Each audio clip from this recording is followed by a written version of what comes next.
This is really fascinating. I really like both the presentations. Question I have is about understanding, and in some sense perhaps not understanding. That one of the paradoxes of understanding is the more we know, the less we understand. So that you can understand that somebody's scratching, you can understand that somebody's itching. A dermatologist who knows a lot more than just scratching and itching would say they don't understand why the person is itching or scratching. Or a person who's knowledgeable about social norms would say, I don't understand why that person's scratching in public. You know, is it because they have some serious disease or because they don't understand the social norms that you're not supposed to scratch in public or whatever?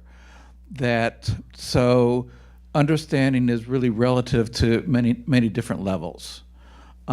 Physical level, phenomenological level, a social level of empathy, and so forth. And so the more you understand, the more you know, the less you understand. So I guess the question is, for computing, what would it take for a computer to know enough to realize they don't understand something?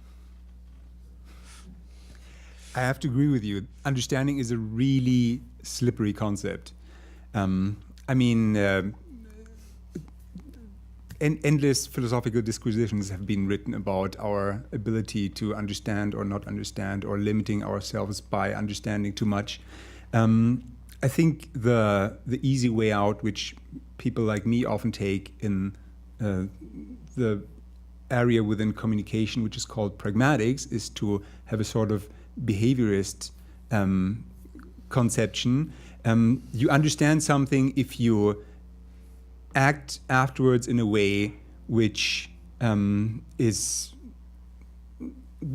does not surprise the person who asked you something, or an onlooker, which is somehow consistent with our social expectations.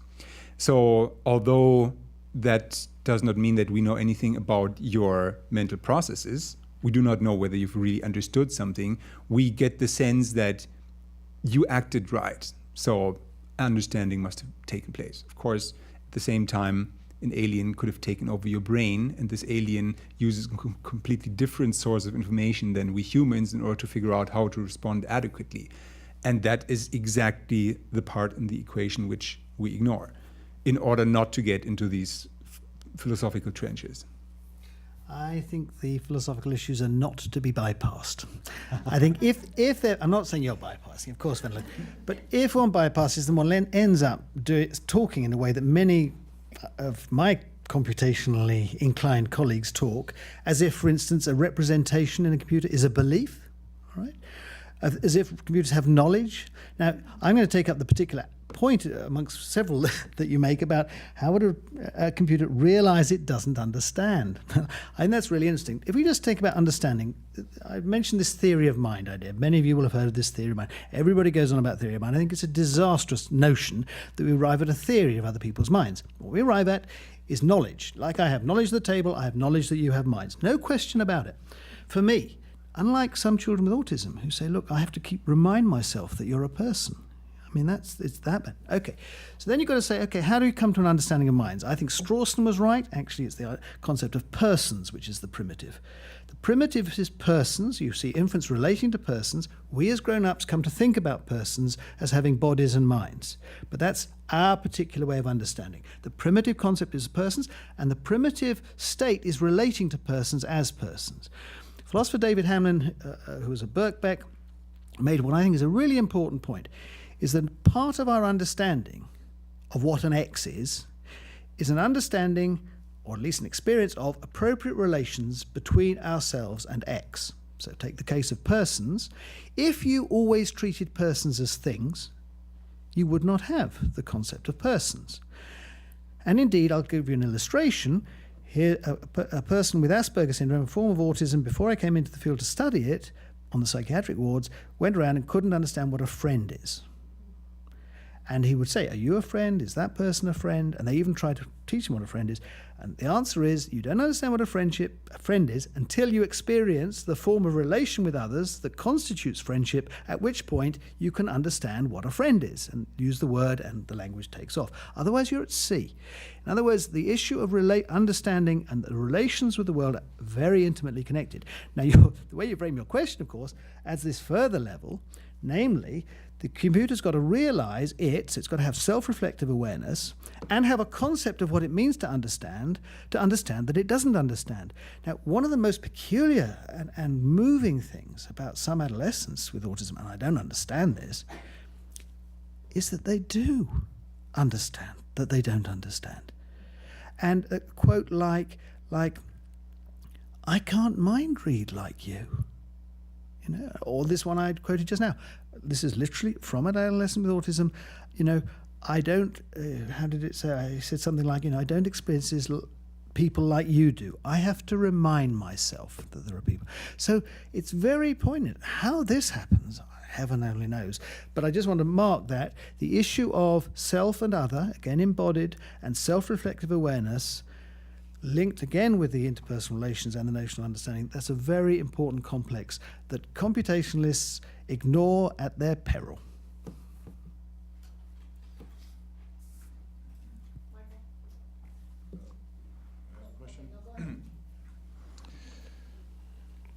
It seems to me that what's fundamentally different in your 2 points of view, and I'd like each of you to comment on perhaps, is that on the one hand, the approach to autism or the brain itself is relying on the concept of what I would call simulation, that we as human beings have a capacity to kind of simulate in our own minds what someone else is thinking about, or even our relationship with objects, as the talks last week mentioned. So there's a relationship to persons, but sometimes even iPhones are kind of viewed as having a kind of personality.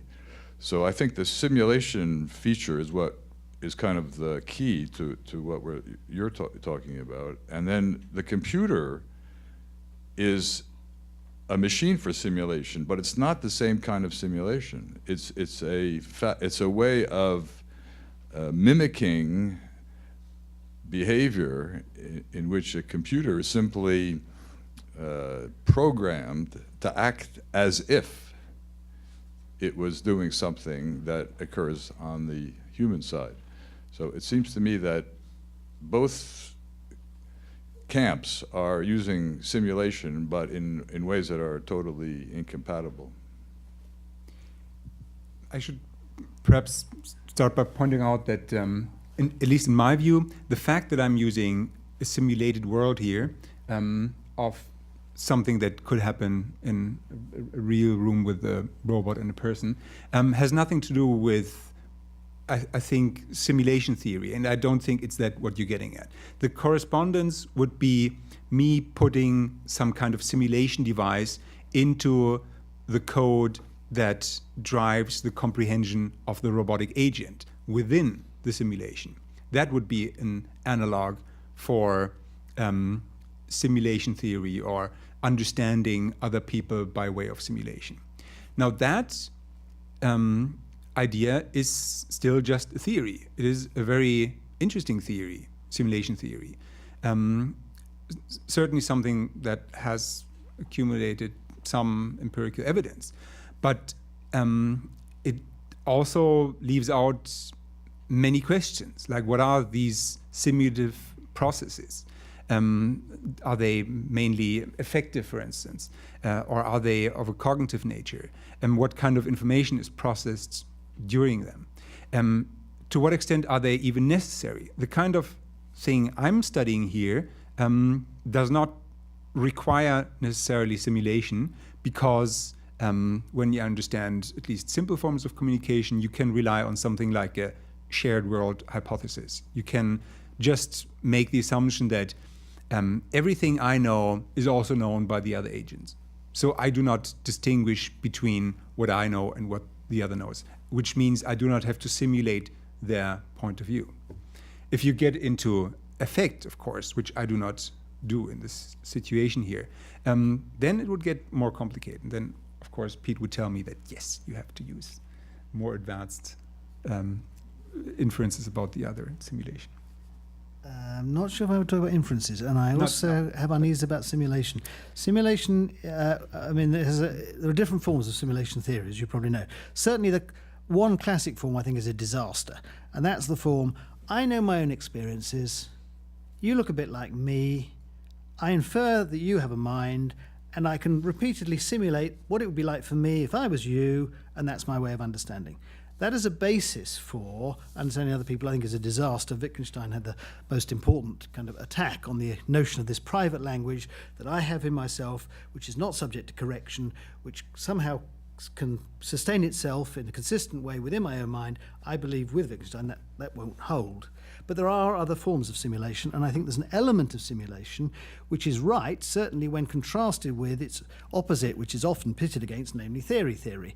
Because one of the things that simulationists do is to say, look, it doesn't have to be so theoretically rich. And Wendelin, I think, also rightly has been saying, look, you don't necessarily need highly complex symbolic computations when there might be other means to arrive at effective action and even understanding. So that's a technical side of simulation, but I think that the point is really still important, and it relates to the understanding point. Namely, is it the question going back to could computers think? And Turing, 1950, he was a bit fed up with people going on and on about this question: what do computers think? Why not? He says, just see if they can behave like a human being in a particular context. That is a conversation where you just have text transferring between people. If the computers can type out their bit of the conversation in a way that can fool other human beings that this is a human being, good enough. Well, is it good enough? And the issue of faking it, or the issue of acting as if, is really important. And it's also important if we come to autism, because, again, a very poignant thing about children with autism is that sometimes they're going along and they seem to be, it reminded me so much of Barbara's point last week.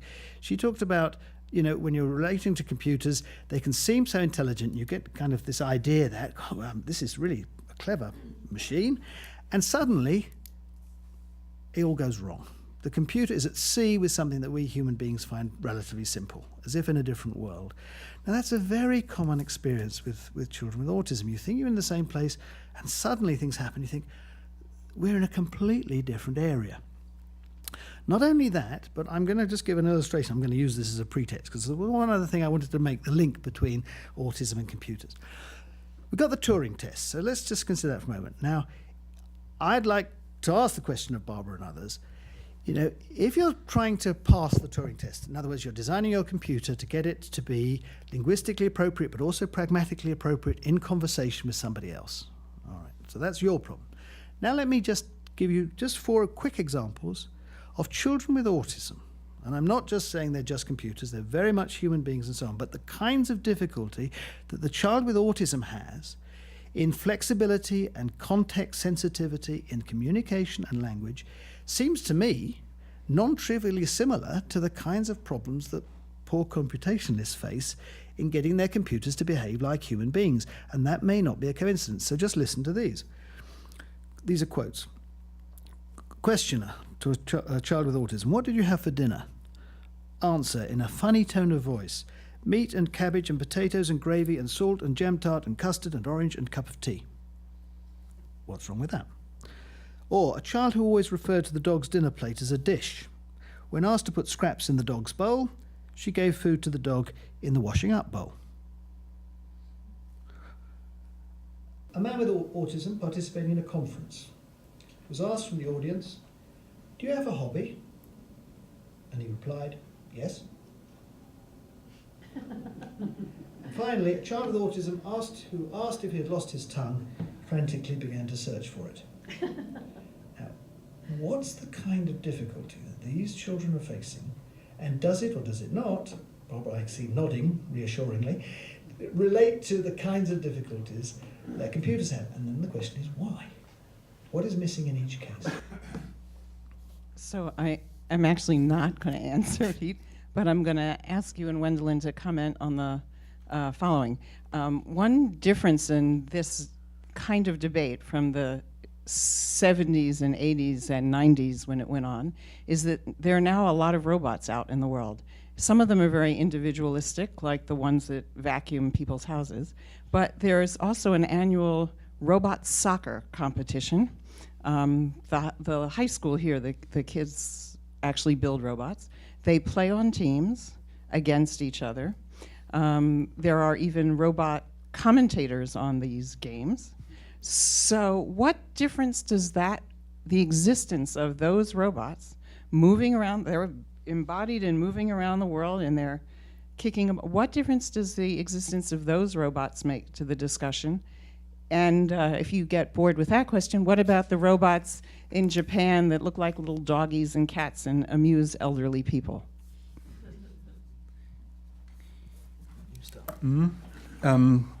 Just quickly on Robocop. The one thing which I find a little bit sad about the fact that they choose soccer is that they chose a game with, no, I'm European, I like soccer.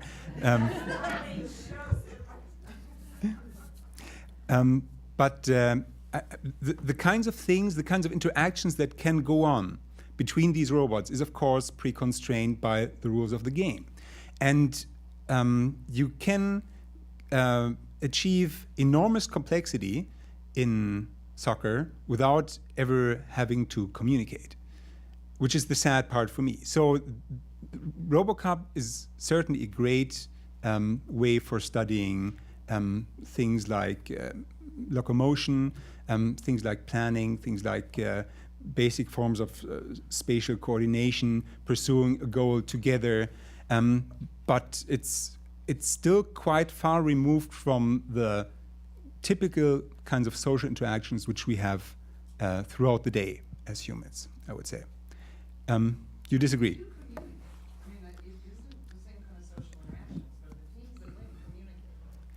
But they do not communicate in human ways. I disagree there.